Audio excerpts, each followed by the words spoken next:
চলো বন্ধুরা দেখে নিই তোমাদের এই সম্পর্ক ফ্যামিলির কাছে কতটা গ্রহণযোগ্য হবে, বা তোমাদের ফ্যামিলি কি তোমাদের এই সম্পর্কটা রাখতে সাপোর্ট করবে।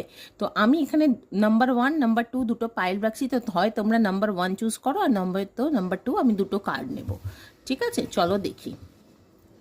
নাম্বার 1-এর জন্য বন্ধুরা ফ্যামিলি কিন্তু মেনে নেবে না এক্ষেত্রে দেখছি, এবং ইমোশনালি তোমাদের ব্ল্যাকমেল করার একটা জায়গা আমি দেখতে পাচ্ছি, যে মানে কোনোভাবে বাবা মার দিক থেকে আটকানো বা কোনো কিছু, এবং তুমি এমনই একটা সিচুয়েশন হবে যে তুমি তাদের মিস করবে বা কিছু, তখন তোমার মনে এটা হবে যে মানে সম্পর্ক যদি চলে যায় আর কি করব, মানে মোটমাট গ্রুপ 1 ফ্যামিলি কিন্তু মানবে না। গ্রুপ 2 কিন্তু ফ্যামিলিতে একদম দেখো ছাদনাতলার কার্ডই যেন এসে গেছে 4 অফ ওয়ান্স। তো আমি তো এখানে দেখছি ফ্যামিলি মেনে নিয়ে বন্ধু বান্ধব সবাই মিলে একদম জবরদস্ত জমকালো বিয়ে হবে।